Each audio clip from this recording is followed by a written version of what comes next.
importantes para nuestro territorio, para Valle de Narón y para Asturias y para fuera de Asturias, ¿no? Como es esta conferencia sobre formación profesional de desarrollo socioeconómico, el ejemplo del CIC de comunicación, imagen y sonido en el Langreo, ¿no? Y está con nosotros la directora Isabel Ugilde, que nos va a hablar de este centro del CISLAN, y también está con nosotros la directora del CPR, que es la que lo va a presentar, y Noelia, que es la que va a hacer la presentación general. A mi lado está el vicealcalde del Ayuntamiento de Langreo, Javier, pero antes de comenzar, yo quería que se dijera una serie de palabras con respecto a los últimos acontecimientos trágicos con respecto al tema de la mujer. Cuando quieras, Noelia. Bien. Buenas tardes a todas y a todos. En primer lugar, decir que trataré de ser sintética, porque considero que en ocasiones la síntesis lo que favorece es la rotundidad, y en ese sentido, tanto desde esta mesa como desde la Asociación Cultural Cauce del Nalón, lo que queremos es condenar todas y cada una de las violencias machistas que se están dando, especial y desgraciadamente durante estos últimos tiempos. Desde el mes de diciembre han fallecido más de 50 mujeres en este país, concretamente 49 mujeres fueron asesinadas en diciembre de 2022, 38 hijos e hijas han quedado huérfanos y huérfanas por esas pérdidas, y en lo que llevamos de mes ya contamos con 4 mujeres asesinadas en 13 días. En este sentido, decir que desde el año 2003, momento en el que se empezó a llevar a cabo un registro de estas violencias, ya han fallecido casi 1.200 mujeres en este país, y en este sentido reitero la condena y simplemente decir que nos queremos libres y nos queremos vivos. Muchas gracias.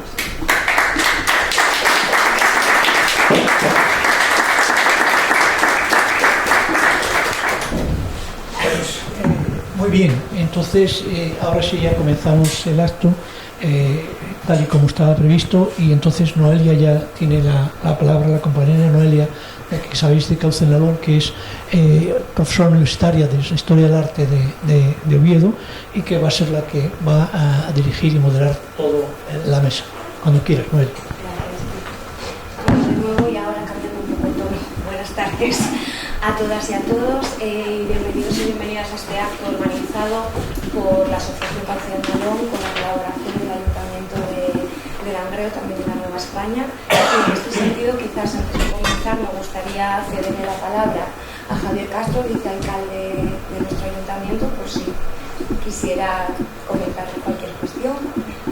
No, simplemente, como siempre que hago cada vez que acudo aquí a un acto de Cauce, siempre con una afluencia de público muy considerable, dar la bienvenida a los langreanos y a los que no son de fuera, que se sientan acogidos por ellos. Destacar en este caso la charla que se lleva a cabo dentro de un marco que también fue un origen también de la formación profesional, digamos, un poco sui generis. Esto fue el origen de una escuela taller que fue la que se encargó de la restauración, de la que yo me tocó participar, y que fue el origen de mi vida profesional. Dio la oportunidad de entrar en una empresa privada en la que aún participo, y que por lo tanto quiero poner en valor la fórmula de la formación profesional en todas sus versiones, por lo que ello supone y por lo que deberíamos potenciar. Simplemente dar más que eso, daros de nuevo las gracias por acudir, y os dejamos con los ponentes, que es a lo que vivimos todos y son muy interesantes. Muchas gracias. Retomando precisamente las palabras del vicealcalde del Ayuntamiento de Langreo, considero personalmente que el CISLAN es un centro de referencia para cualquier persona que viva no solamente en nuestro concejo, sino en el Valle del Nalón, pero también en Asturias, también en el resto de España, y también, por supuesto, a nivel global incluso.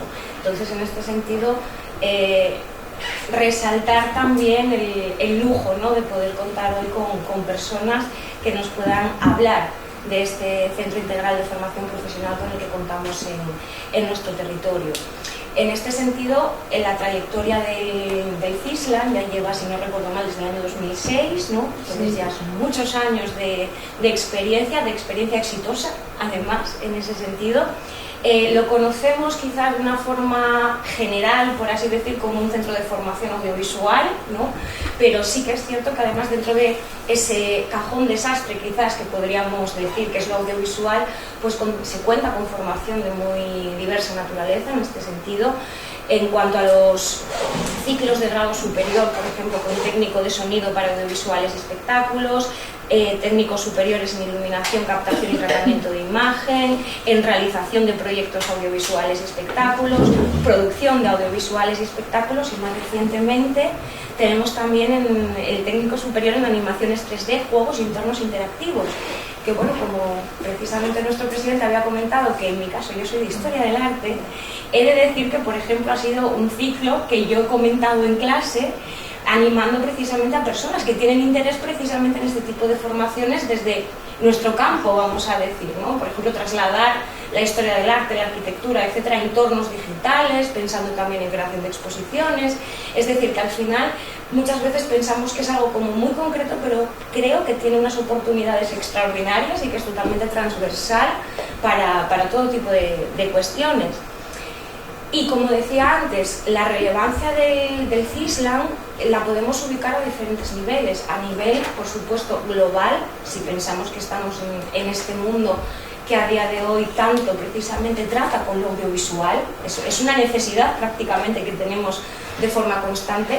De nuevo, considero que en ocasiones nos quedamos mucho en la superficie, ¿no? En lo que simplemente vemos, y no nos paramos a pensar en todas esas personas, en todos esos profesionales que están detrás, ¿no? Muchas veces de las cámaras, técnicos de sonido, además a mí me toca de cerca, que convivo con uno precisamente, que se formó en el CISLAM, por cierto, pero es que además también precisamente producción, realización, iluminación, que muchas veces no somos conscientes de ello, ¿no? La importancia que tiene cuando nos acercamos al final a las producciones audiovisuales. A nivel más local, y en cuanto a su relación con el desarrollo económico, tenemos que ser conscientes también de la capacidad de atracción, por un lado, que tiene el CISLAM en todo nuestro territorio, vaya, y por otro lado también la capacidad incluso de desarrollo que puede haber posterior por toda esa formación, ¿no? Que se da a tanta gente cercana y que puede traer unas potencialidades que podríamos aprovechar, vamos a decir, en nuestro entorno más cercano, ¿no? Y es que en ese sentido las cifras, yo creo que hablan por sí solas, porque estuve buscando un poco por ahí, y en el curso 2021-2022 hubo un incremento del 6,2% de las prescripciones en formación profesional, pero es que en el caso, por ejemplo, del ciclo de técnico superior en animación 3D, juegos y entornos interactivos, hubo 87 solicitudes para 25 plazas. Es decir, que demuestra precisamente ese interés, ¿no? Que existe por esta formación. Y para este curso yo me encontré con un titular que me pareció demoledor, vamos a decir, quizás también por la forma de formularlo. El Centro de FP Audiovisual de Langreo dejó este curso a 90 estudiantes en lista de espera por la alta demanda, ¿no? Es decir, efectivamente tenemos un centro de referencia aquí en Langreo y que precisamente tiene esa capacidad de demostrar el interés que esta industria, que la industria cultural tiene a día de hoy también, bueno, pues dentro del campo de la educación, ¿no? Y bueno, sin ánimo de extenderme más, porque para eso contamos precisamente con nuestra ponente, presentarles de nuevo a María Teresa Muñiz, directora del CPR de Cuencas Mineras de aquí de Asturias. Muchas gracias.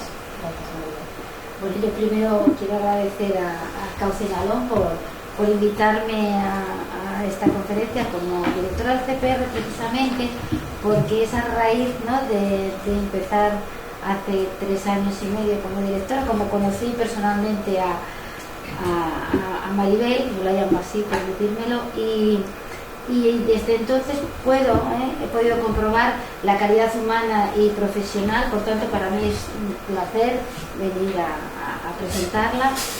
María Isabel Ugilde Rodríguez es licenciada en Ciencias de la Información por la Universidad Complutense de Madrid y Máster Executive en Business Administration por la Fundación Escuela de Negocios de Asturias.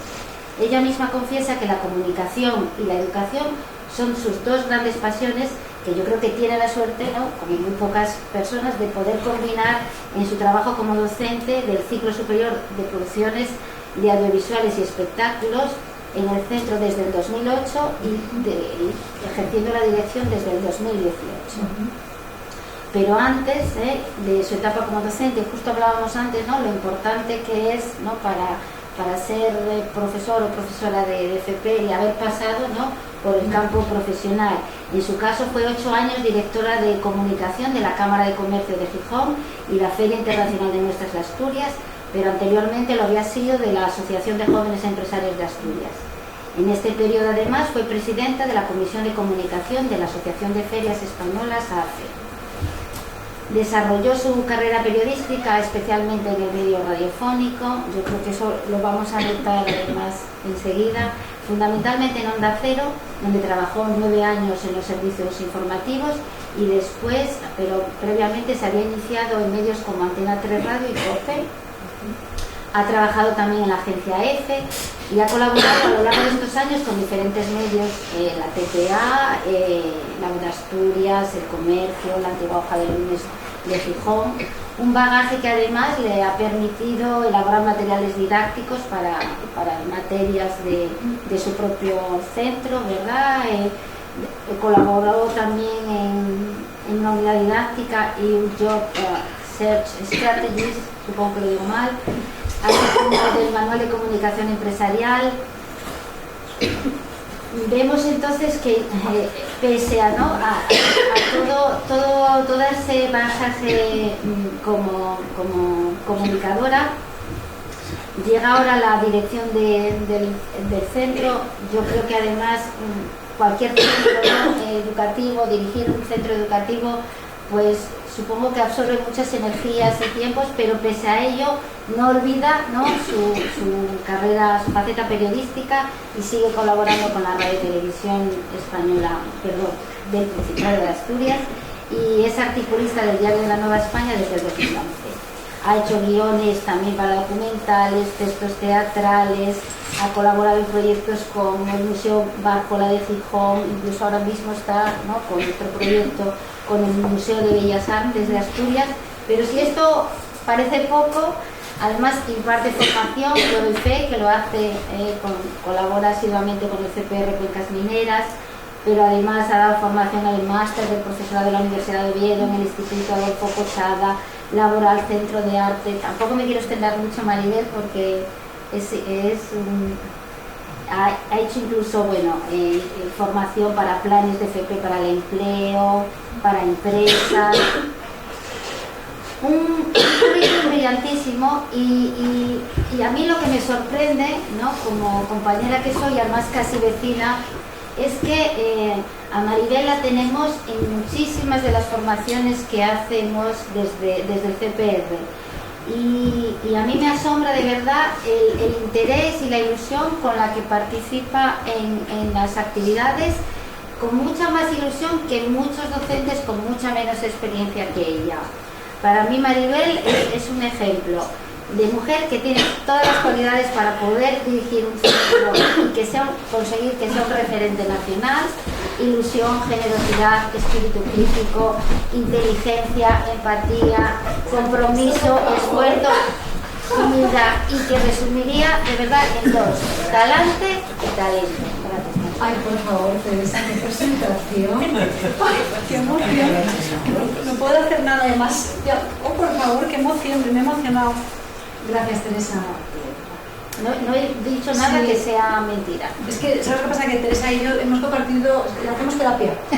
Es que la formación es un poco terapia. Bueno, muchísimas gracias por esta presentación, me emociona muchísimo. Todo esto que cuentas todo junto parece mucho, pero es que en realidad ya tengo muchos años y he hecho muchas cosas y todas juntas parece que es mucho, pero al final la vida te va llevando, ¿no? Muchísimas gracias, Noelia, por ese perfil que has adelantado del centro. Nosotros estamos orgullosísimos y orgullosísimas del centro que tenemos. Es una pena que en Asturias lo poco que nos conocemos, ¿no? Y somos prácticamente lo que seríamos un barrio en Madrid, ¿no? Un barrio de Madrid es más grande que lo que es Asturias, ¿no? Y nos conocemos muy poco. Por ejemplo, Teresa y yo, es la primera vez que estamos aquí, que también es para avergonzarnos. Muchísimas gracias, Quique y Noelia y a Cauce Alón por invitarnos. A mí todo lo que sea hablar del centro, yo voy donde sea y me encanta hablar del centro. me impone más hablar de la FP. Ahora os cuento por qué. Pero también quiero agradecerle a Javier que esté aquí, porque Javier además estuvo en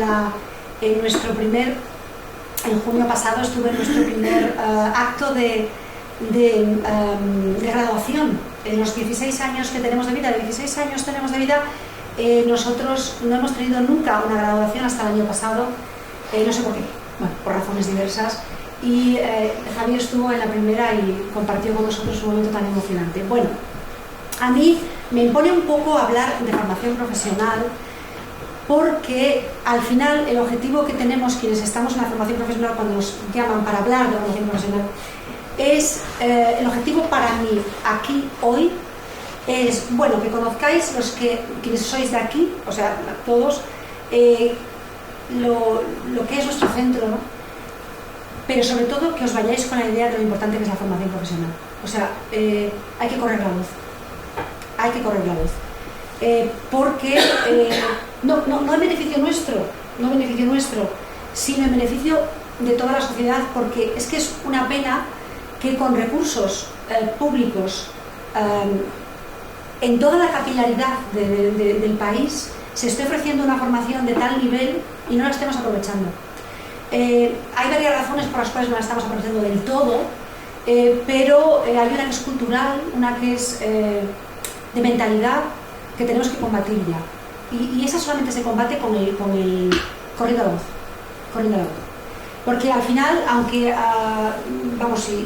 me ha tocado trabajar en comunicación institucional, se pueden pagar campañas carísimas de publicidad, se puede pagar a profesionales haciendo cosas en redes maravillosas, sí. Pero el boca a oreja es el que más funciona. El decir, oye, vente que aquí hacemos cosas chulas, ¿no? Entonces yo os pido que a partir de ahora penséis un poco en la FP. Bueno, de aquí me voy a apoyar en un PowerPoint, pero no amenazo, no quiero ser un truño. Quiero intentar no ser un truño, porque quiero que os quedéis con 3 o 4 cosas. Yo cuando voy a cursos, siempre, sobre todo, bueno, ahora menos, pero llevo una libreta y lo apunto todo, y luego no miro nada. Al final tienes que irte de los sitios con 3 o 4 ideas, o 2 o 1. Entonces me gustaría que os fuerais de aquí con esta idea, con la idea de que la FP tiene unos valores que ahora mismo nos pueden sacar del enorme atolladero en el que nos encontramos con la crisis. Al menos es el subsistema educativo que tiene la mayor capacidad, la mayor flexibilidad y capacidad de arrastre ahora mismo de lo que tenemos en nuestro sistema educativo general, tanto público como privado. Bueno, en esta diapositiva que veis aquí viene este caminar que he puesto aquí, es la escala, las diferentes escalas, los diferentes escalones que se pueden ir escalando en la formación profesional, ¿no? Desde la base, que es que te reconozcan la experiencia que tú tienes profesional, porque sí, la formación profesional reconoce la experiencia profesional aunque no hayas estudiado, hasta hacer un máster, lo que sería un máster, el equivalente de un máster en la universidad, lo tenemos ya en la formación profesional, que es lo que está más alto, el grado E, del grado A al E. Esa escala, toda esa escala abarca en este recorrido que parece... Este recorrido podría ser el de una persona, pero en realidad es el recorrido de todas las personas que están ahora mismo trabajando y estudiando, aunque no estén en la FP. Porque siempre que hablo ante un auditorio de personas, aquí hay personas que saben de qué va la FP y me están oyendo repetir cosas que ya me dijeron, pero hay personas que nunca oyeron hablar de la FP. Entonces, yo siempre digo, cuando empiezo a hablar de FP, hay personas que dicen, esto no va conmigo porque mis hijos van a estudiar en la universidad, por eso no va conmigo. No va conmigo porque yo ya he estudiado, ya tengo una profesión, yo estoy trabajando en una empresa, o tengo mi propia empresa, ¿qué me va a dar a mí la FP? No va conmigo porque yo no tengo ninguna titulación, pero tengo experiencia profesional tan grande que yo trabajo en una empresa y sé que si no trabajas en esta empresa me contratarían en la competencia. O sea, no va conmigo la FP. Pues sí, va con todos estos perfiles, porque la FP realmente, la vocación que tiene es acompañarte a lo largo de la vida profesional, aunque no hayas estudiado FP. La FP no está para que tú estudies después de bachiller o después de la ESO y tengas una profesión, que está para eso. Está también para acompañarte después. Aunque la profesión que tengas, no sea una profesión que hayas estudiado en FP, aunque hayas estudiado un grado universitario, también te acompaña.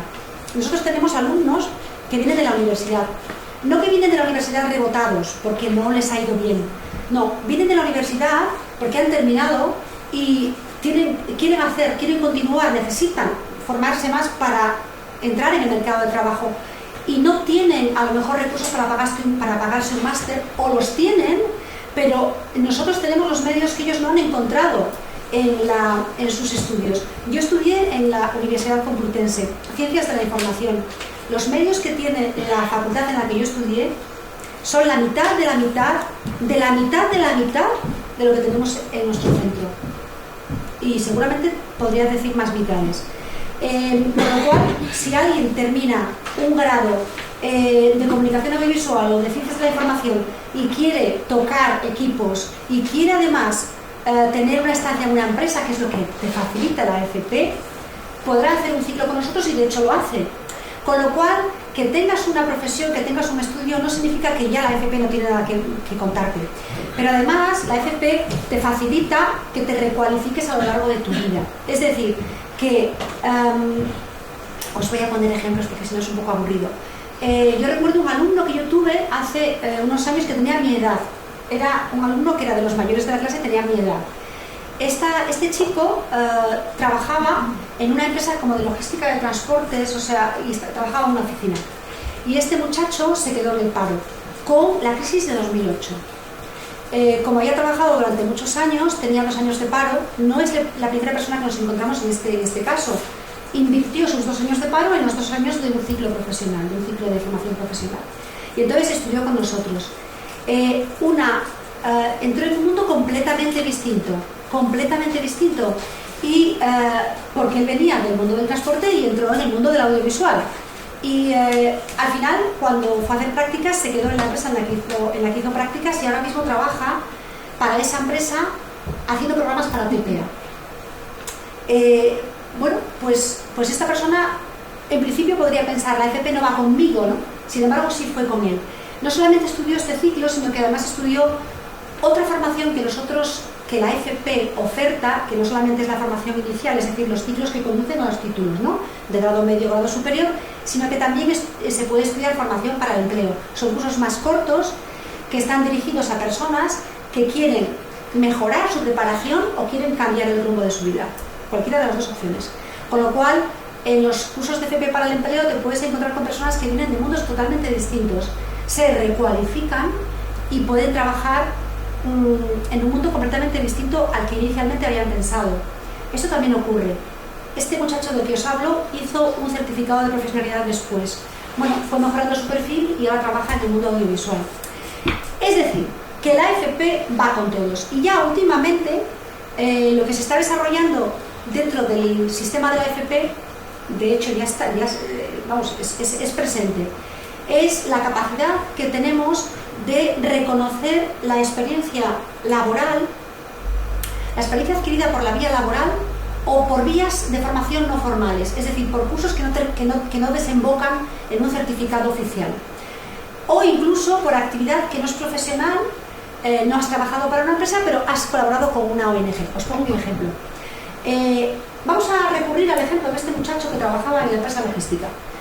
Vamos a suponer que a la vez que estaba trabajando en su oficina, era voluntario de Médicos Sin Fronteras y estuvo unos años haciendo vídeos, editándolos y colgándolos de su página web. Entonces, ese tiempo que ha estado haciendo ese trabajo se puede reconocer. Pongo el ejemplo de la persona que hace vídeos, los edita y los cuelga de la página web porque es nuestra familia profesional, pero de todas las familias profesionales que hay en la FP se puede reconocer. Así que la FP también está para reconocerte esas destrezas que tú has adquirido de una manera absolutamente, porque la vida te ha llevado ahí, y has adquirido unas destrezas y de repente dices, ¿por qué no? Quiero que me las reconozcan, quiero que en un papel venga que yo tengo estas habilidades. ¿Por qué es bueno que en un papel venga que tengo estas habilidades? Porque cada vez más se va a se pide y se va a pedir cada vez más que la persona demuestre a través documentalmente las habilidades que ha ido adquiriendo. Bueno, me he enrollado un poquito con la introducción. En realidad quería que vierais inicialmente, no sé qué animal es este, pero estoy totalmente enamorada de este bicho. Y cuando lo vi en internet dije, es mi alter ego, porque es algo que nos ocurre mucho a quienes trabajamos en FP, nos sentimos un poco bichos raros. Bueno, estaba respondiendo ahora a lo de que puede ayudarme a mí la formación profesional. Bueno, en realidad yo vengo aquí a hablaros de qué puede hacer la FP para sacarnos del hoyo de la crisis que tenemos, ¿no? Y qué puede hacer nuestro centro que es de audiovisual, que es de artes escénicas, que es de eventos, que no es la industria que tradicionalmente conocemos. ¿Qué puede hacer para reactivar nuestra economía? De eso vengo a hablaros, a ver si consigo, bueno, llegar a buen término. Antes quiero hacer un rapidísimo repaso de lo que es la FP a vista de pájaro. En España hay 26 familias profesionales. Las 26 familias profesionales que hay en la FP en España, que agrupan las diferentes enseñanzas de FP, recorren todos los sectores de la economía. Todos los sectores de la economía. Desde el primario hasta la cuarta revolución industrial. En Asturias, de las 26, hay 23 familias desarrolladas, y aquí tenéis un poco el esquema. Si veis el gráfico, la barra más alta es la oferta de ciclos de grado superior. Los ciclos de grado superior son aquellos en los que te matriculas cuando has terminado bachiller, pero no vas a la universidad, porque no quieres, por la razón que sea. Entonces te puedes matricular en un ciclo de grado superior. Como veis, la inmensa mayoría, la masa de formación de FP es de grado superior. Es, digamos, la alternativa a la universidad o el complemento a la universidad.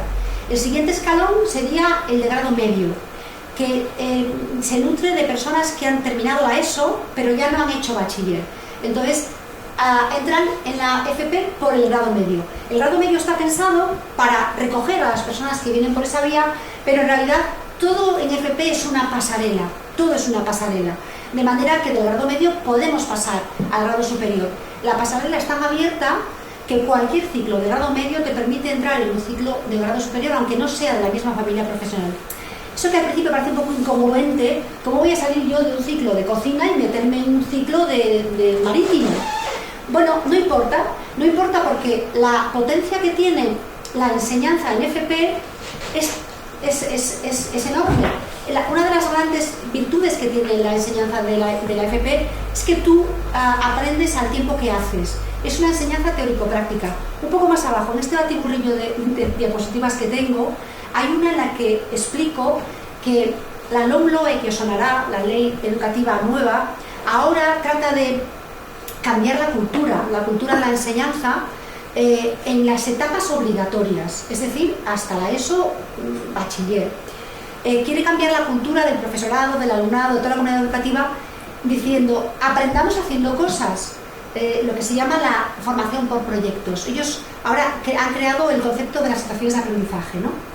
Entonces esto que está volviendo un poquito locos a los profesores y profesoras de la enseñanza obligatoria, como bien sabe Teresa, que están haciendo ahí cosas como locos, pues nosotros llevamos haciéndolo un montón de tiempo, no porque seamos más listos y tengamos más mérito, es que no nos queda otra. Porque si nosotros tenemos que enseñar a hacer una película, a hacer un corto, a hacer una obra de teatro, a hacer un evento, a hacer una pieza de animación, a hacer una grabación musical, todo eso que estamos enseñando a hacer, tenemos que hacerlo. O sea, habrá que hacer un corto para enseñar a hacer un corto.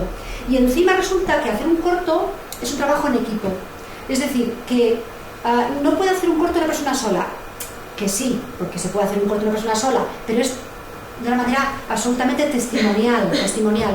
Un producto competitivo de los nuestros es un trabajo en equipo. Entonces, si mezclas formación teórico-práctica con productos realizados con trabajo en equipo, te sale formación por proyectos. Entonces nosotros trabajamos en formación por proyectos desde siempre. es que no sabemos trabajar de otra manera. Tenemos que estar planteando a los chicos proyectos todo el tiempo. Así que cuando le decimos a los alumnos al principio del curso o al principio del trimestre, este mes o este trimestre vais a hacer este proyecto, cuando les explicamos qué proyecto van a hacer, ellos no saben hacerlo. En ese momento no saben hacerlo del todo. O sea, tienen unas nociones sobre por dónde hay que ir, pero no saben hacerlo del todo. Tienes que ir acompañándoles a lo largo del proyecto para que vayan quemando las etapas que desemboquen en el proyecto. Os pongo un ejemplo. La semana que viene, el martes, tenemos en nuestro centro la jornada del teatro. Por la mañana hay unas sesiones de microteatro que se desarrollan en espacios, como el nombre indica, que no son puramente escénicos, es decir, alternativos a lo puramente escénico. Unas escaleras, un hall, una biblioteca, microteatro por la mañana, y por la tarde estrenamos una obra de teatro en el nuevo Teatro de la Felguera. Llevamos haciéndolo todos los cursos, en más de una ocasión. Hacer montajes escénicos habitualmente en un entorno profesional, que sería el nuevo Teatro de la Felguera. Entonces, esos son proyectos es enseñanza-aprendizaje. O sea, estamos enseñando, trabajando, haciendo esos proyectos. Que por cierto os digo que nos acompaña Cristina, que es la profesora que está haciendo el montaje del viernes por la tarde. Que os invitamos a que vayáis todos al Teatro de la Felguera. Bueno, conclusión. ¿Por qué entonces la comunicación entre grado medio y grado superior tiene sentido, aunque sea de cualquier otra familia profesional? Porque cuando entres en tu ciclo de grado superior, aunque vengas de otra familia profesional, harás una inmersión en un mundo nuevo.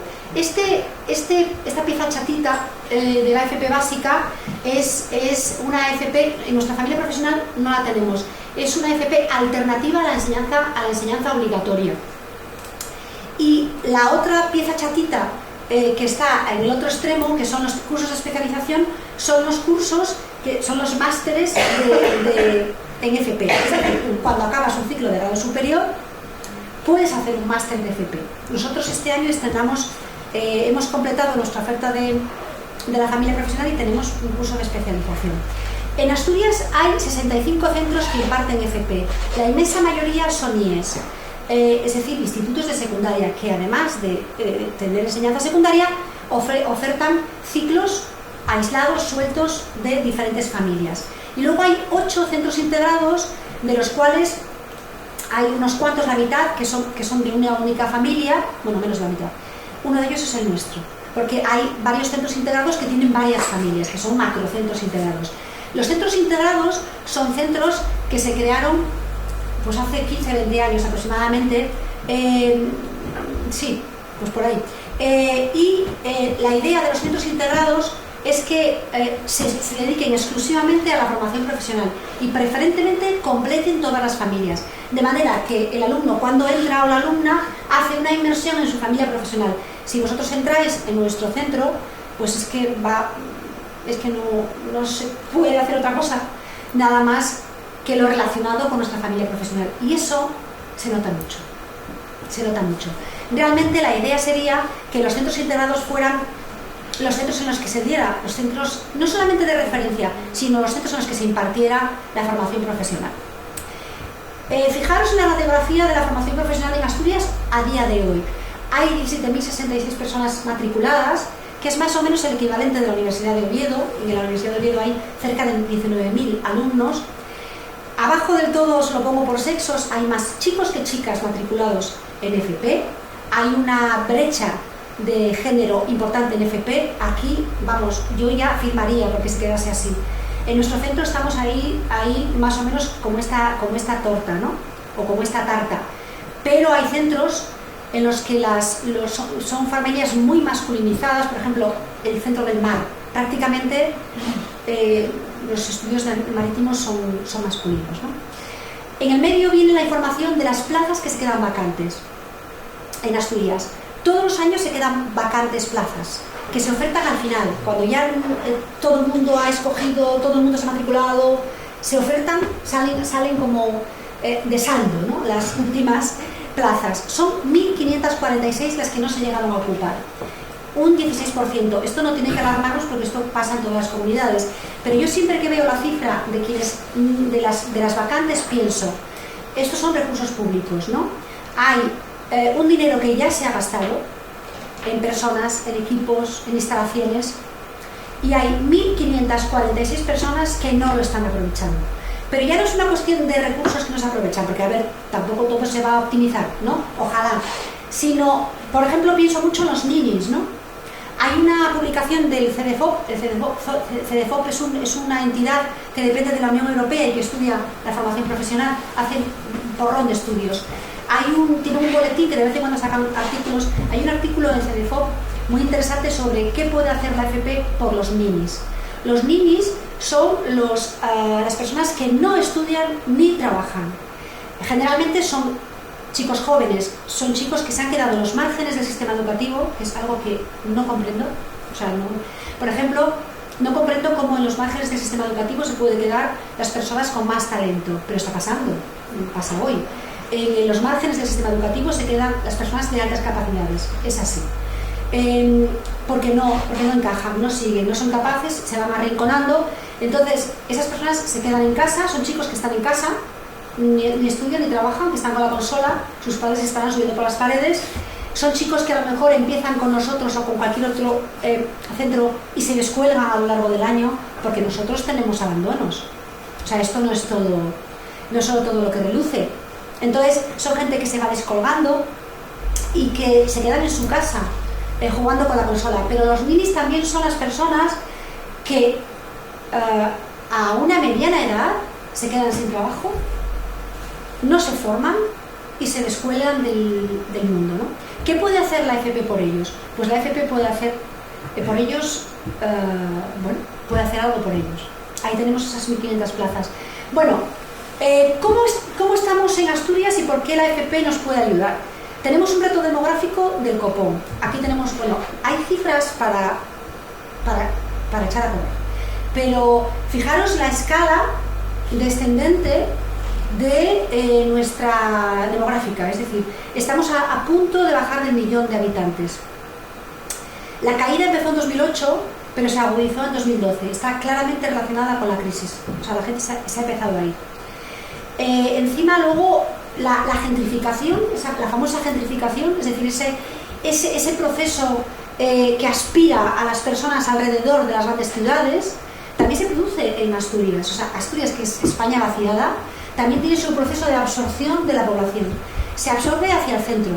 Entonces, fundamentalmente Gijón, Oviedo y Avilés, que aun perdiendo habitantes, porque la sangría es de todos, reciben habitantes de las salas, y también Siero y Langreo. El tejido empresarial ha remontado un poquito. Tenemos ahora mismo 68.068 empresas. El repunte ha venido estamos saliendo de la crisis del COVID, ¿no? Pero el batacazo enorme nos lo ha dado la crisis de 2008. Ese batacazo ya venía de los rescoldos de la reconversión de los años 80, sobre todo aquí en las cuencas mineras, y en general en Asturias. Esos rescoldos de los cuales todavía no remontamos, el hachazo definitivo fue la crisis del 2008, que fue financiera, que fue en Estados Unidos, pero que hizo un efecto dominó en toda la economía, y cuando estábamos remontando, llegó el COVID, ¿no?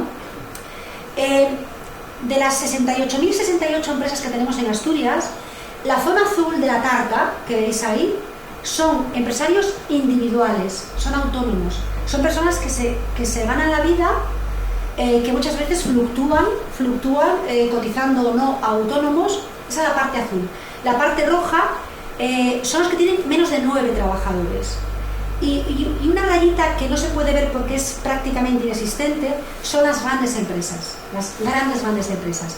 Pero es que resulta que si lo vemos por sectores, el sector industrial, la población activa ha aumentado en Asturias, la población activa ocupada, y el paro ha descendido un poquito. O sea, no vamos mal, pero el crecimiento es en la zona azul, que es el sector servicios.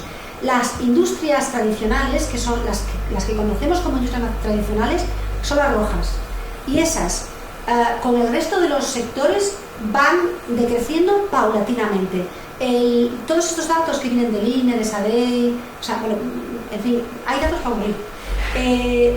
Cuanto más grande hagas la perspectiva, más ves la caída. Es una caída paulatina. El mercado de trabajo ha remontado un poquito, os lo decía antes, y la buena noticia que tenemos es que las perspectivas desde la Unión Europea, las perspectivas, digamos, serias y rigurosas que vienen de la Unión Europea, nos dicen que de aquí a 2030 se va a ir generando empleo, habrá cierto crecimiento si no hay otro COVID, si no hay otra guerra, o sea, digamos, quedándonos como estamos, Virginia, que me quede como estoy, estaríamos remontando y llegaríamos a 2030 con un índice de crecimiento de la economía y de crecimiento del empleo en España superior a la media europea. Eso es lo que dicen los estudios que vienen de Europa.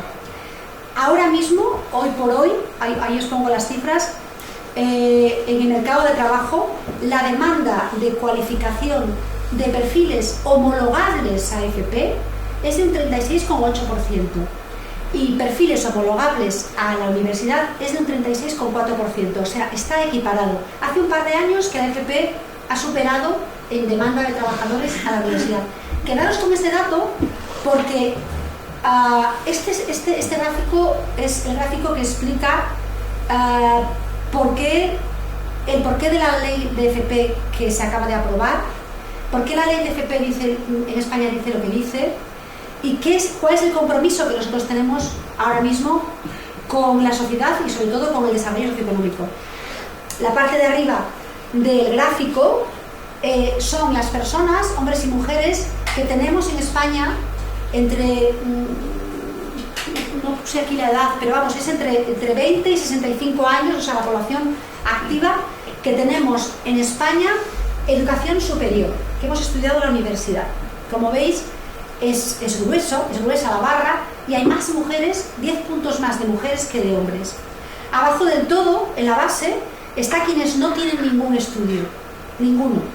De todo este gráfico hay gente trabajando y gente que no está trabajando, pero esto va de a qué niveles educativos hemos llegado en España hoy. Abajo del todo está la barra de quienes no han estudiado nada o, vamos, estudiaron, pero no llegaron ni a cubrir la enseñanza básica. Bueno, pone hasta educación obligatoria. A partir de ahí y hasta la tercera barra, empezando por arriba, hay un gran vacío, salvo en el bachillerato, pero hay un enorme vacío.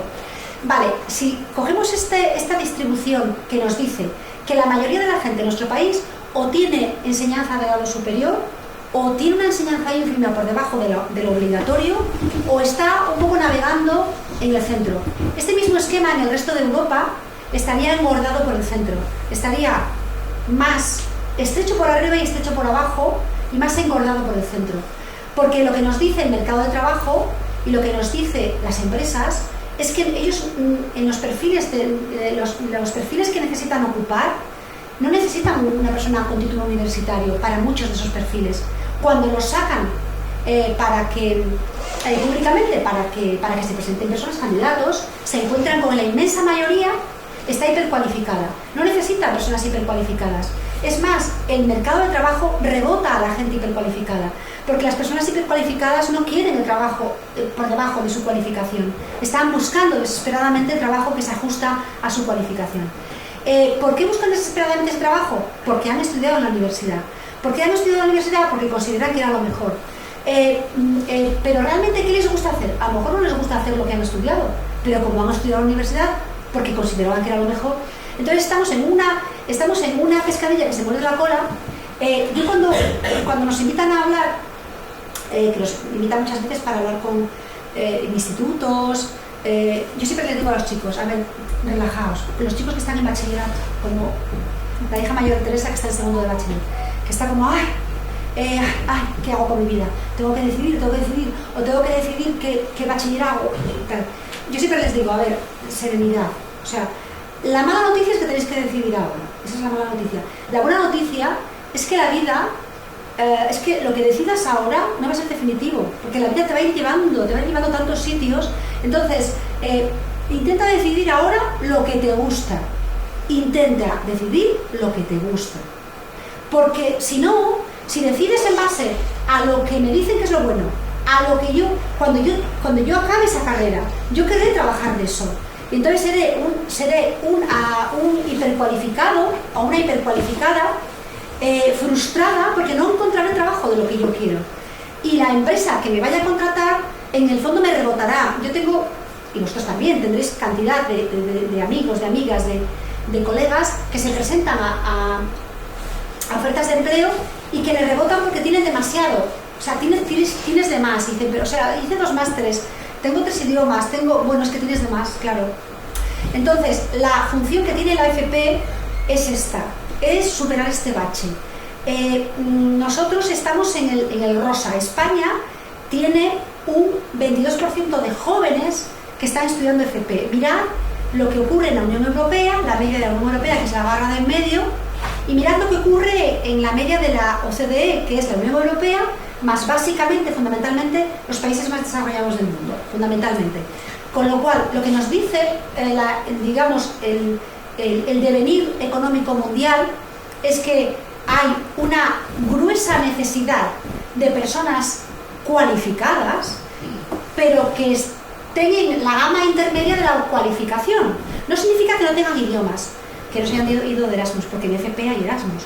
No significa que no tengan más de una competencia, pueden haber estudiado muchas más cosas. No significa que no tengan másteres, en FP hay másteres. Significa que tengan una cualificación de grado medio, que es lo que te está pidiendo el mercado de trabajo. Porque en alguna diapositiva lo puse y no sé dónde, se calcula, bueno, os decía, retener este dato, está aquí, porque ahora mismo, hoy por hoy, está equiparado en España la demanda de graduados en FP y de titulados universitarios, pero la tendencia es que conforme pasen los años se vaya demandando más la cualificación intermedia que la cualificación superior. Bueno, por eso la ley que se ha creado de FP, ahora mismo hace unos meses se ha aprobado una ley orgánica de formación profesional que se llama de ordenación e integración de la FP. Es una ley que, bueno, se aprobó con cierto consenso, el suficiente como para pensar que si cambia el gobierno, probablemente seguirá siendo la ley que se aplique, ¿no? Probablemente. Entre otras cosas, porque es una ley que está recogiendo las recomendaciones de Europa. La Comisión Europea hizo en el año 2020 unas recomendaciones enfocadas en la formación profesional que dicen hay que formar a un mayor número de personas en FP para lanzarlas al mercado de trabajo, jóvenes que estudien una profesión a través de FP y que vayan al mercado de trabajo, nos dice la Unión Europea, y además hay que reconocerle a las personas que tienen experiencia en diferentes campos su experiencia adquirida y hay que reconocérsela como si hubieran estudiado, como si tuvieran ese título o esa certificación.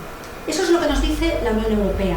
Y una vez hecho eso en cada país, hay que poder compartirlo, de manera que se creará en España un registro de las cualificaciones que se vayan adquiriendo y un registro de los títulos que se vayan adquiriendo, de manera que la persona que tenga un título o una cualificación adquirida en España, tanto por la vía formal como por la vía no formal o informal, esa persona podrá moverse por Europa y esa cualificación será homologable en cualquier punto de Europa.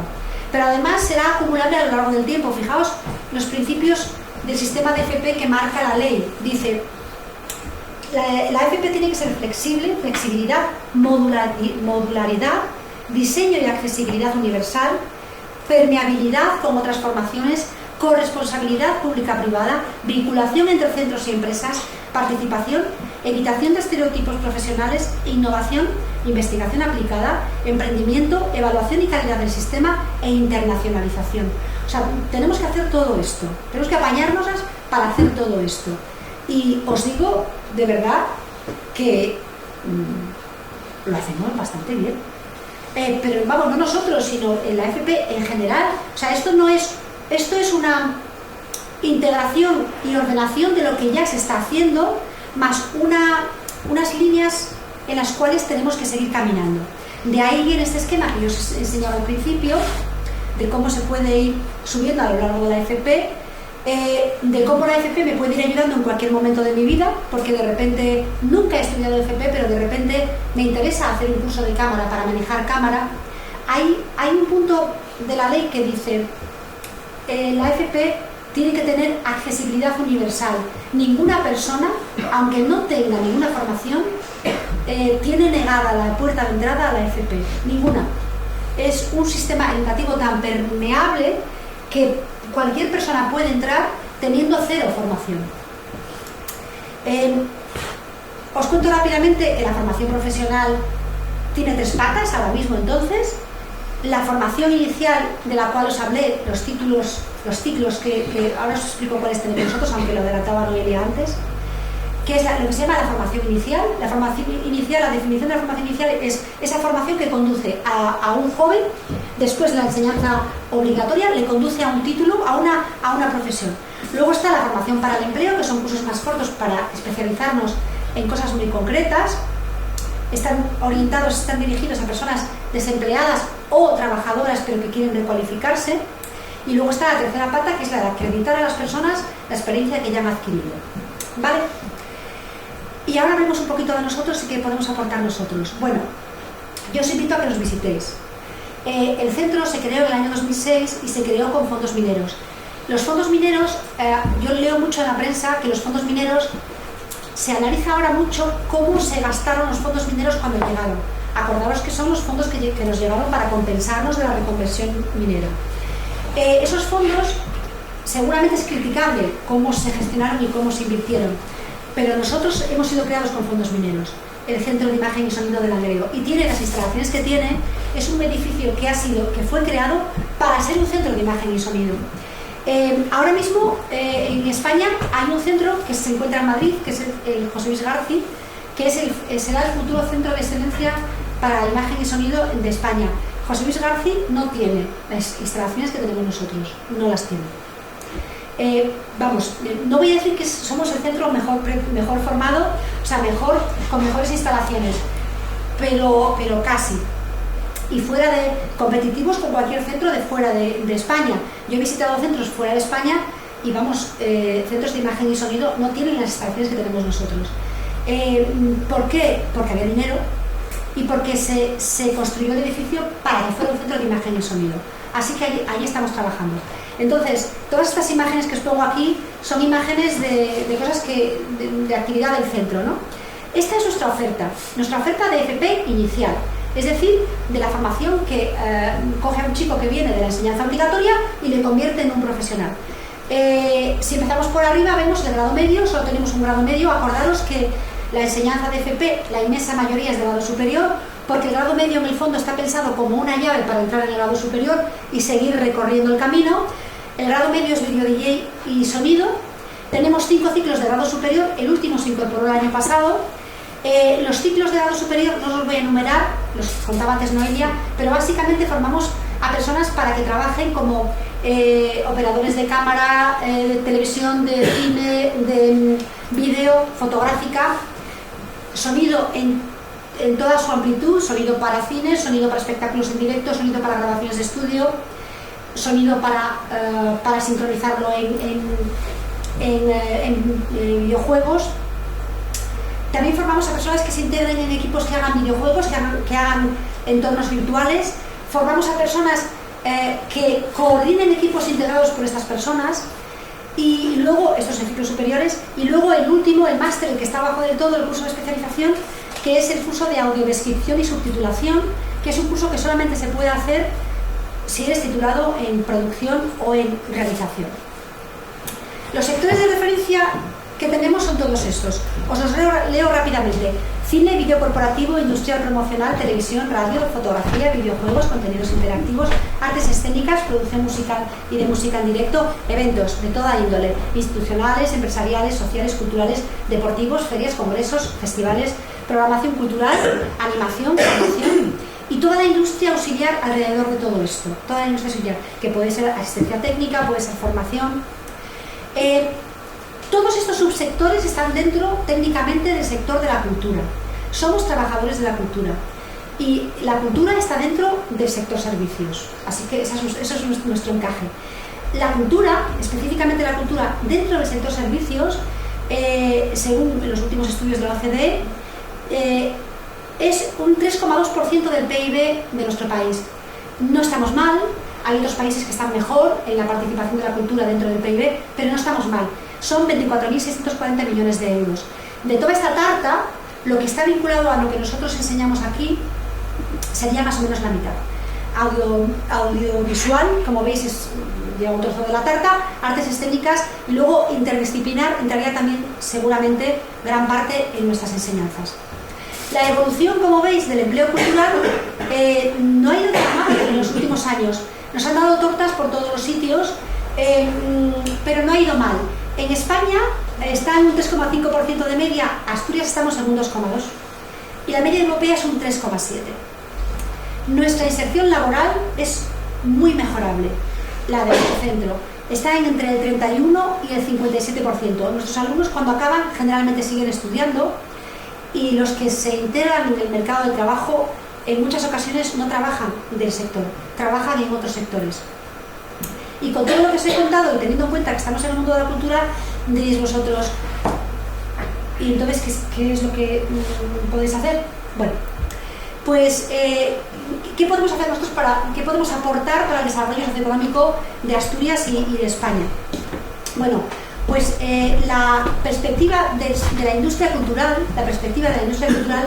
es una perspectiva de mantenerse, o sea, la industria cultural siempre ha existido, siempre, maltratada, sufriendo, pasándolo muy mal, pero siempre ha existido, siempre ha estado ahí, y además es un sector, es verdad que es un sector protegido legalmente en la Unión Europea, porque hay una cosa que en la Unión Europea que se diseñó en los años 80, que partió de Francia, que se llama excepción cultural, que es una convención a la que llegaron todos los países europeos, por la cual hay un dinero que se va a invertir en cultura sistemáticamente todos los años. No solamente por parte de las administraciones, sino por parte de las empresas que más ganan en nuestro sector.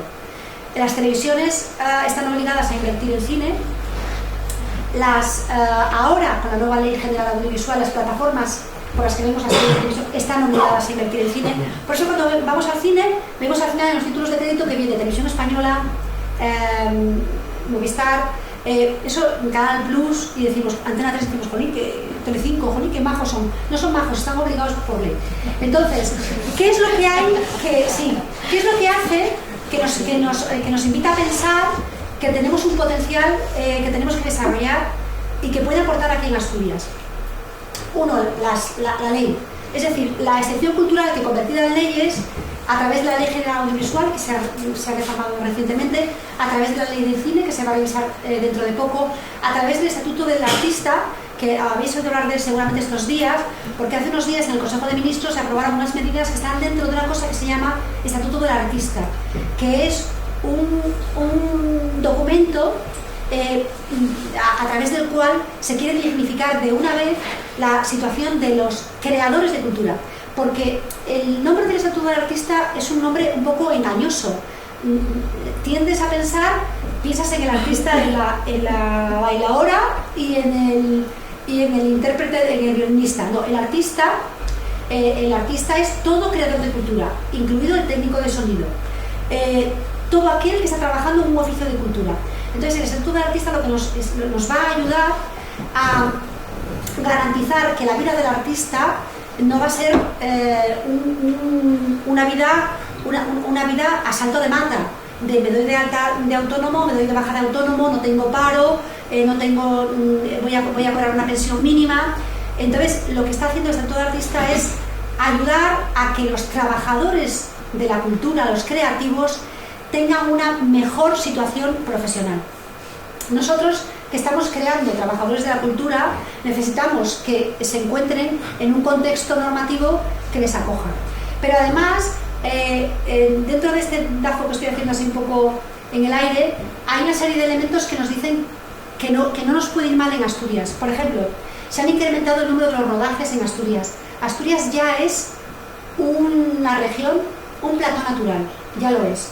Es verdad que hay otras comunidades que nos han adelantado a la derecha, lógicamente, las islas, Canarias fundamentalmente, Andalucía, por el patrimonio que tiene y por el clima que tiene, es verdad, pero Asturias ahora está siendo un plató, y tenemos cada vez más rodajes. De hecho, estos días Netflix se ha puesto en contacto con nosotros porque va a coger meritorios de entre nuestro alumnado. Ya lo ha hecho en otras series y también lo han hecho otras productoras para hacer largometrajes. Esto me hace enlazarlo con una entidad que se ha creado en Asturias, que es la Film Commission. La Asturias Paraíso Natural Film Commission es una entidad que depende de la Consejería de Cultura y que lo que hace es captar rodajes para Asturias, captar rodajes. Esto lo que hace es traer productoras que vengan a rodar en Asturias y que a la vez contraten a profesionales nuestros. Nos da esperanzas de que el sector pueda crecer en Asturias. Dejad de mirar la chuleta. Además, hay un programa que se ha elaborado a nivel estatal que se llama Audiovisual Hub. Es un programa que viene de los fondos MRR. Los fondos MRR son estos fondos que llegan de la Unión Europea después del COVID, ¿no? Que ha caído como un chorreo de millones, y entonces parte de ese dinero se va a invertir en desarrollar el sector audiovisual. En el mundo de los videojuegos y de los entornos 3D, ese sí que es un universo en absoluta expansión, y es el único subsector de nuestro mundo que el COVID le vino de maravilla. Hay unos sectores a los que el COVID les vino de maravilla, y uno de ellos fue el sector de los videojuegos, porque todo el mundo se puso en casa, dale que te pego con la consola.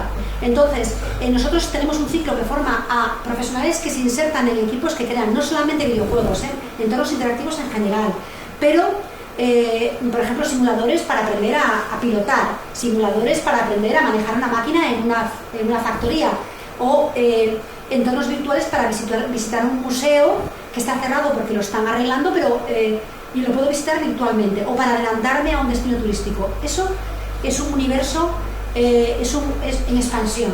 Ahora mismo, a nivel mundial, la industria del videojuego ha superado en facturación a la industria del cine, que si consideramos la industria del cine tanto asiática, que es una gran potencia, como la industria americana, que es la tradicional potencia, pues han sido superadas por la industria de los videojuegos.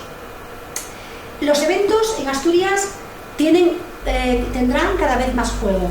El mundo de los eventos es un mundo en el que se mueve muchísimo dinero. Hay eventos muy sencillos, pero hay eventos que tienen una enorme complejidad y que mueven mucho dinero. Por ejemplo, las ferias y los congresos, sobre todo los congresos, pero las ferias también. Son eventos que mueven mucho negocio y que Asturias será un destino natural de ellos. Ya lo es, porque tenemos unos recintos feriales muy potentes y muy competitivos, y porque tenemos palacios de congresos muy potentes y muy competitivos, y una oficina de congresos que está en la Spain Convention Bureau, que es una red de congresos desde hace muchísimo tiempo. Es un sector en expansión. La música en directo y las artes escénicas son sectores que sobreviven siempre a duras penas. Pero en el caso de la música en directo, tuvo una explosión enorme justo antes del COVID. Justo antes del COVID, dabas una patada a la piedra y te salían 50 festivales de música en cualquier sitio. De hecho, se llegó a crear una marca paraguas de los festivales musicales españoles. Live Music, me parece que era. Live Spain Music. Pues esa marca paraguas para llevar a grupos españoles fuera, para traer a grupos españoles a eventos que se desarrollan en España. Lo mismo que se está haciendo desde hace mucho tiempo con el audiovisual. En el audiovisual hay una marca paraguas que se llama Audiovisual Spain, que son productos hechos en España o realizados por directores españoles, y que, por ejemplo, Almodóvar, y que se llevan a ferias internacionales. Pero la música en directo tuvo una eclosión. La eclosión de la música en directo, de los festivales de música, tuvo relación con la piratería por internet. La piratería por internet hizo que bajase el ingreso del negocio de la música. El negocio de la música hasta hace muy poco estaba en la venta de los discos, pero ahora ya no se venden discos, porque ahora te lo bajas. Que es pirateo, vale, pero tú lo haces igual. Entonces, te lo bajas. Entonces, frente a eso, lo que se hizo fue el directo, que es la única forma de crear, de monetizar para el negocio musical, pero que además nos gusta ir a los conciertos. Total, que la música en directo tenía una eclosión, llegó el COVID y se lo llevó por delante, pero ahora vuelve de nuevo a remontar. Y las artes escénicas tienen siempre un encefalograma, bueno, plano, pero bueno, en el buen sentido. Se quejan mucho, pero ahí están siempre. ¿Qué puede hacer nuestro centro por ellos? Formar a profesionales. Y aquí llega el gran debate que tiene la FP, porque desde todos los agentes sociales que tienen que ver con las empresas, la COE, la FADE, hay un montón de estudios que yo menciono aquí. Hay un montón de estudios que nos dicen qué es lo que las empresas nos demandan, qué perfil de trabajador nos demandan las empresas. Hay que trabajar para las empresas. Sí, nosotros tenemos que trabajar para las empresas. Tenemos que preguntarle a las empresas qué perfil buscan. No puede ser que una empresa esté buscando un tipo de trabajador y nosotros no lo estemos formando. O sea, esta disfunción no puede, y se da esta disfunción. Entonces, tenemos que responder a lo que la empresa pide, pero no solo. O sea, nosotros no estamos para responder solo a lo que la empresa pide. Nosotros estamos para crear tejido. Y si nosotros partimos de la premisa de que somos una región de la España vaciada, que somos una región en cataclismo demográfico, que somos una región que encima nos estamos autovaciando, porque nos estamos yendo al centro, ¿no? Pero a la vez somos una región atractiva, lo seremos cada vez más desde el punto de vista de los recursos, porque tenemos agua. Llegará el momento en el que de que la línea cada vez se irá subiendo hacia arriba, de la meseta hacia arriba, la línea de la desertificación. Nos quedaremos nosotros y luego no sé si llegará el desierto aquí, no sé si viviremos para verlo, pero tendremos agua. Entonces, que será ese gran valor del futuro. Entonces, realmente, nuestra responsabilidad ahora es crear tejido que se asiente en nuestra o sea, formarlo y retenerlo. Ese es el reto que tenemos. Entonces, no lo podemos hacer nosotros, porque somos un centro educativo. Nosotros lo que tenemos que hacer es formar. Tenemos que tener la antena puesta para ver qué es lo que ocurre en nuestros sectores de referencia, y tenemos que formar. Y tenemos que intentar formar lo que se nos pide. Pero a la vez tenemos que intentar formar para lo que vemos, el camino que vemos que va siguiendo nuestro sector de referencia, que es el cultural, y los diferentes subsectores que tiene. Pero luego necesitamos administraciones que vean el camino como lo vemos nosotros, ¿no? Que eso es otra cosa, ¿no? No podemos estar mirando nuestra industria, nuestro desarrollo económico, exclusivamente desde la industria tradicional. Si vemos nuestro desarrollo futuro desde la perspectiva de la industria tradicional, los indicadores son muy claros, nos dicen que por ahí no. Antes de terminar, llevo una hora hablando, pues nada, estas diapositivas que tenía preparadas aquí era para contaros todo lo que hacemos. Una cosa que me gusta mucho decir es que la FP es innovación, y que la FP es innovación desde nosotros hemos ido escalando en las metodologías de la enseñanza. Empezamos por proyectos, la obra de teatro que estrenamos la semana que viene, seguimos por retos. Alguien de fuera nos plantea un reto, una empresa, una entidad, y nuestros chicos tienen que resolverlo. Os podría poner muchos ejemplos, y hemos desembocado en el aprendizaje-servicio, que es todo lo anterior más haciendo algo que mejore nuestro entorno y que nos mejore a nosotros mismos por dentro. Tengo que contar porque si no me muero. Un ejemplo del aprendizaje por retos. Pues, por ejemplo, lo que hicimos programamos para una sala de Oviedo que necesitaba captar un tipo concreto de público. Es una sala PA, ¿no? La Salvaje de Oviedo, seguramente la conoceréis. Pues vinieron a los docentes y dijeron: ayudarnos a captar más público. Los alumnos propusieron hubo varias propuestas. La sala escogió la que más le gustó. Propusieron una jornada alrededor de la diversidad, ¿no? En la que había multicultural, en la que había una exposición, había una mesa redonda y había una actuación musical, en fin, un reto. Tenemos más, tengo aquí más ejemplos. Ejemplo de aprendizaje-servicio. Un reto pero que la particularidad que tiene es que mejora el entorno, ¿no? Nosotros desde hace 2 años, este es el tercero, colaboramos con la Fundación Pequeño Deseo. Ellos a lo que se dedican es a materializar deseos de niños que tienen enfermedades graves, vamos, que están en situación casi crítica, ¿no? La inmensa mayoría están ingresados en la planta de la UCI, o sea, la UCI pediátrica no, porque si están en la UCI no podría ser, están en la planta de oncología infantil. Entonces, lo que hace la Fundación desde hace mucho tiempo, que es digno de elogio,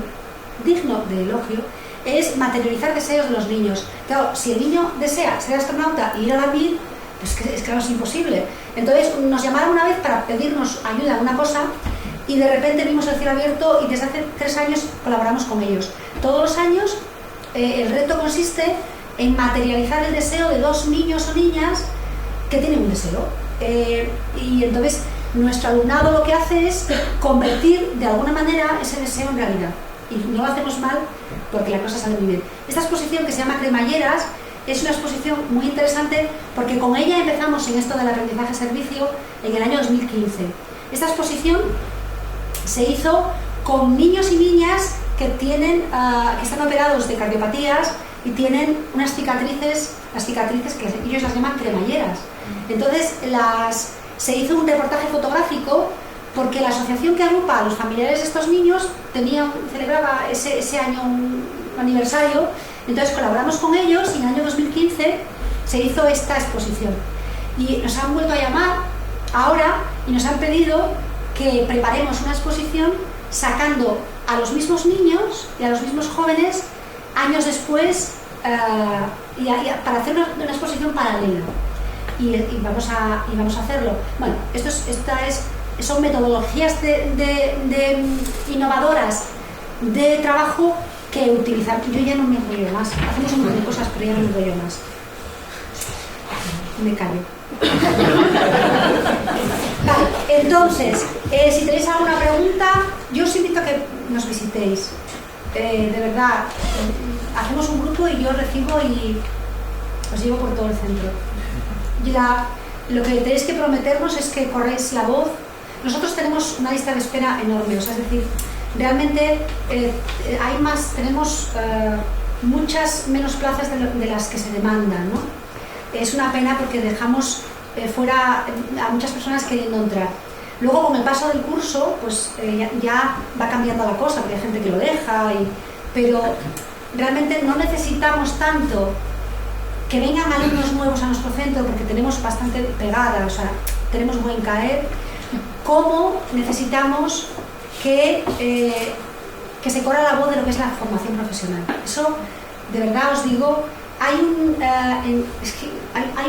portal que se llama TodoFP, así de sencillo, pones en Google TodoFP y te lleva, y depende del ministerio esa página, y te lleva a todo el abanico de formaciones de FP, que si solamente concretes un poco, te apetece matricularte en un montón de cosas. Te puedes matricular a cualquier edad. Entonces, bueno, os pido que corráis la voz. Bueno, preguntas. Si... Madre, llevo 1 hora hablando. Pero no será... A nosotros se nos pasó rápido, ¿no? Venga. No estaba preparado, esto surgió así espontáneo, pero abundando en tu excelente charla, estos días encontré un trabajo hecho en el CISLAM y que tiene un sentido sociopoético de aquí, de la cuenca, de la frontera. Veréis, un poema. Ya somos el olvido que seremos, el polvo elemental que nos ignora, y que fue el rojo Adán, y que es ahora todos los hombres y que no veremos. Es un poema de Jorge Luis Borges y de verás, lo tengo porque es un nombre difícil, y de un escritor colombiano, Faciolince. Sí, bueno, Héctor Abad, sí. Hay un trabajo del CISLAM, por alumnos del CISLAM, un documental precioso con el título El olvido que fuimos. Si tenéis oportunidad, está en YouTube. Sí. Verlo. Sí. Es sobre los trabajadores de Nitrastur. Solo quería decir. Perdonad, yo no quería estar en este protagonismo, pero bueno, quería... Es que es el padre de nuestro jefe de estudios. Entonces le tenemos contratado, viene la TRU, y entonces le tenemos contratado para que, en caso de que no haya preguntas, y el jefe de estudios está delante de su padre. Es digno de hijo de su padre. Bueno, alguna yo quería decir que me quedó como una idea un poco, a ver, el sector este de audiovisuales es un sector muy castigado siempre, y a pesar de que dices de que bueno, a pesar de que dices de que hay una tendencia a la mejoría, ojalá, porque yo lo veo mal, francamente, pero también dices, por eso me queda una idea un poco pesimista, que los alumnos del centro, en su gran mayoría, cuando terminan o siguen estudiando o no empiezan a trabajar en el sector. Entonces es un poco, bueno, no sé, me quedo así. Sí, claro. Cada familia profesional tiene su nivel de inserción y la nuestra es un nivel discreto. La familia profesional sanitaria tiene un nivel de inserción que, vamos, que flipante, que nosotros no sé si alcanzamos alguna vez. O sea, estamos en sectores que son sectores muy fluctuantes, ¿no? Pero estamos en un buen momento para el sector audiovisual. No es verdad que ahora nos vamos a ir a casa y nos vamos a ver de una sentada una serie que nos han recomendado, o este fin de semana. Eso es el sector audiovisual. Detrás de esas series que se están haciendo a machamartillo, igual esa burbuja pincha, que ya está empezando un poco. Pero no pasa nada. Habrá otro entretenimiento. No pasa nada. La cultura siempre sobrevive. La cuestión, en realidad, que es un poco el mensaje que va en esta botella, es que la cultura no solamente sobreviva, sino que además sirva para reactivar nuestra economía. Porque se puede hacer sonido, se puede hacer la banda sonora para una película desde los picos de Europa, desde una cabaña.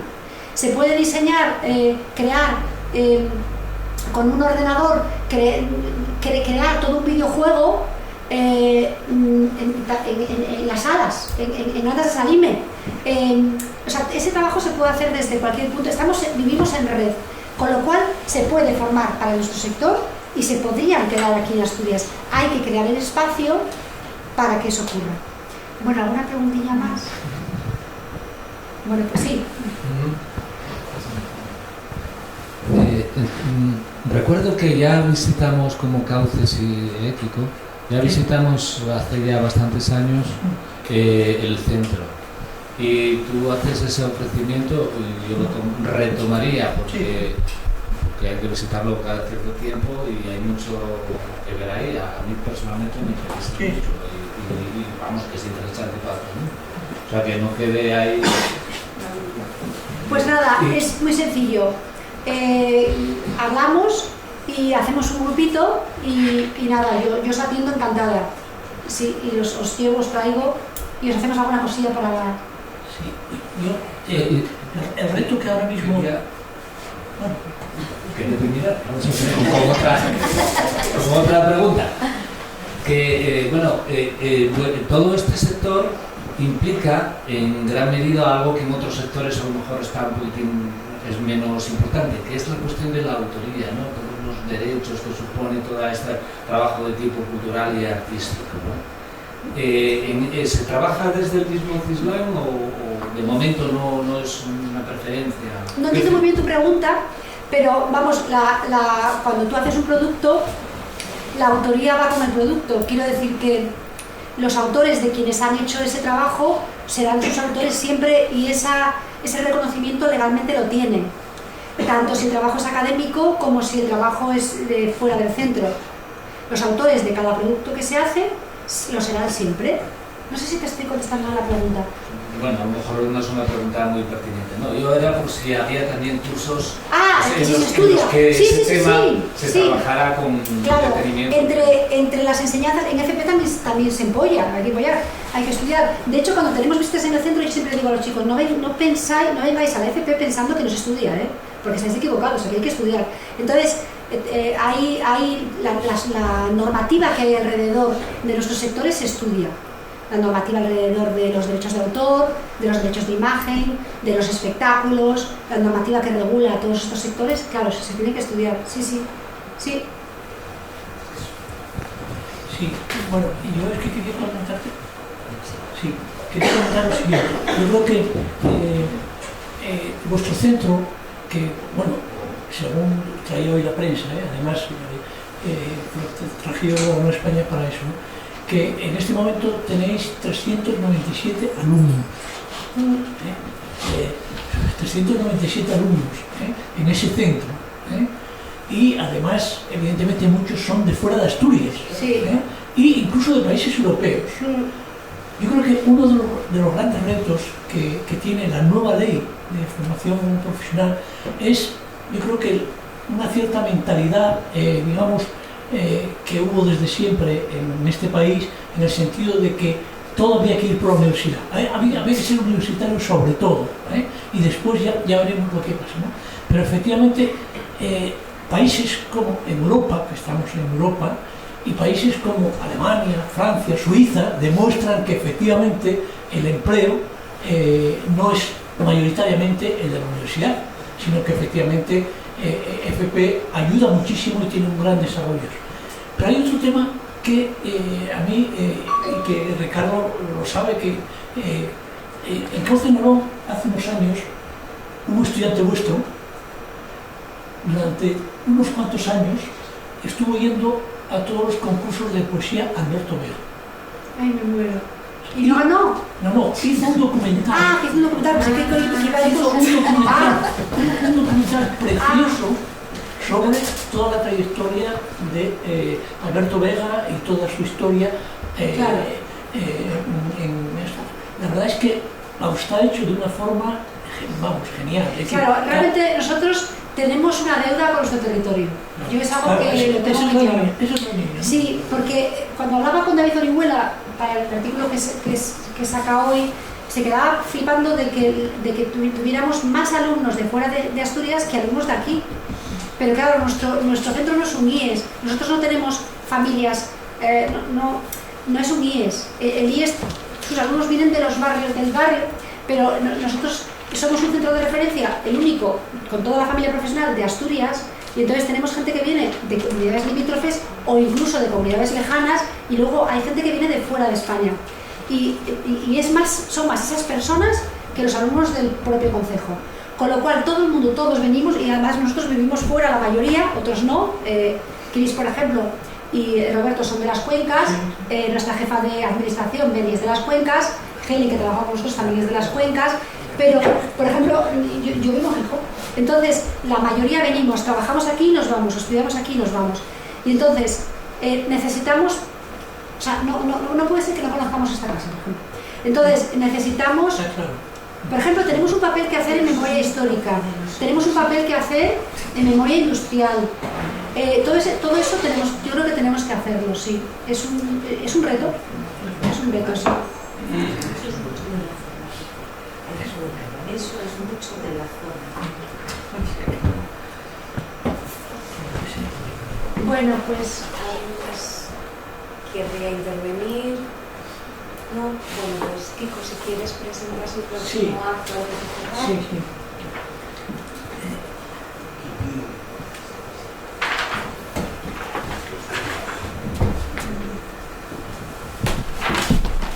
Bueno, como siempre, antes de dar ya las palabras finales a los protagonistas, yo voy a presentaros el próximo acto, que es de un escritor, yo creo que muy conocido en Asturias, y conocido porque además de escritor hace bastante más cosas, ¿no? Hace un conjunto de cosas que merece la pena conocerlas, ¿no? Entonces, el escritor se llama Miguel Rojo, y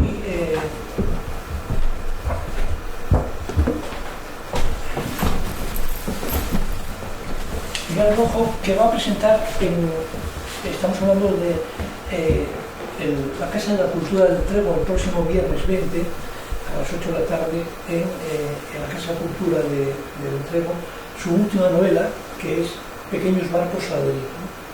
Y la presentación y la glosa de Miguel Rojo la va a hacer el escritor y poeta Ricardo Labra, que además es un conocido, ¿no? Este escritor, Miguel Miguel Rojo, hace cosas en asturiano, documentales, bueno, es doctor en biología, autor tanto en asturiano como en castellano en varios géneros, poesía, literatura infantil, juvenil, narrativa. Bueno, tiene, entre sus obras podemos citar en asturiano, ¿no? Historias de un sector, Memorias de un baballo, Gaitán en Pitirrojo, El viaje de Tim y Tom, La hoja de Domingo Biloa. Bueno, y además colabora como crítico literario en diversos medios, es guionista en televisión y una de sus obras es llevada al cine. Es decir, que es un buen escritor asturiano, y es un poco como la idea fundamental, una de las ideas centrales de este cauce es lo global y lo local, es decir, potenciar, desde luego, pensar en lo global para intervenir en lo local, ¿no? La última intervención que hubo aquí en diciembre fue de un escritor que nació justamente en esta casa, como dijo él claramente, como un maestro de la literatura, que es el amigo Benino de Miro Coto, que nos dio durante 3 años cursos de talleres literarios, y pues este hombre vino aquí a presentar su última novela y efectivamente lo dijo así muy claramente, ¿no? Es decir, que él, una vez que recibió los cursos que dio Benino de Miro, ya estaba en condiciones de ponerse a escribir. Y bueno, Alejandro Martínez Rayo, hoy probablemente Benino de Miro Coto, que generó muchos escritores, sobre todo en el municipio de Trego, pero probablemente el más conocido a nivel nacional sea Alejandro Martínez Rayo, porque ya es un escritor efectivamente de novela negra, novela social, el más conocido es este hombre, ¿no? Yo dije nacional, pero él efectivamente utilizó, no solamente nacional, internacional, que tiene alguna traducción. Bueno, muy bien, muy bien. Entonces, eso es lo que fundamentalmente tratamos de hacer. Es decir, desde lo local, tratar de potenciar todos los recursos, como es este caso, que es un auténtico orgullo, tener el CISLAB aquí, porque, vamos a ver, desde el punto de vista educativo, yo creo que Teresa lo sabe mejor que nadie, nuestro territorio está realmente equipado muy bien desde el punto de vista educativo y con una formación profesional muy potente. Pero ese centro es totalmente innovador y efectivamente adaptado a la época que vivimos, ¿no? Las tecnologías, la comunicación, todas estas cuestiones innovadoras que se necesitan, y por eso es atractivo de que se tenga más gente de fuera que del propio territorio, ¿no? Es decir, y que además vengan incluso de países de fuera de España, ¿no? Entonces, quiero decirte que efectivamente eso es para estar realmente orgulloso. Y esto pasa como Miguel Rojo, o por ejemplo el escritor que estábamos hablando ahora, que era Ricardo Labra, ¿no? Que es un producto de nuestra cuenca, pero que ha hecho, además de su buena poesía, ha hecho 2 ensayos fundamentales sobre Ángel González y sobre Clarín. Es decir, que son las 2 personalidades, escritores contemporáneos probablemente más importantes que tiene Asturias.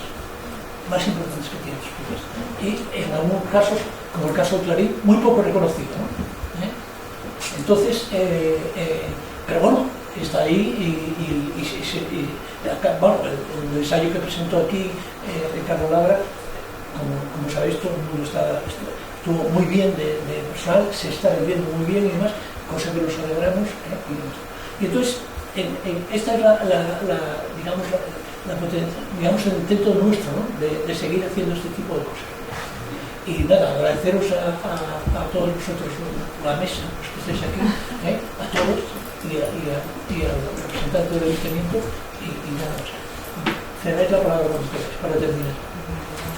Bueno, pues precisamente para terminar, simplemente reiterar el agradecimiento por estar hoy aquí, dar también el agradecimiento a quienes formáis parte del CISLAB por formar, como estabais diciendo. Ojalá tengáis ese respaldo para retener, porque al final sería lo que nos permitiría poder cohesionar, vamos a decir, el territorio. Que quiero quedar un poco con esa frase que dijiste de que la cultura siempre sobrevive, bueno, pues a ver si desde aquí se puede hacer que reviva más que sobrevivir, vaya. Muchísimas gracias por haber estado aquí hoy y ojalá nos veamos en próximos encuentros.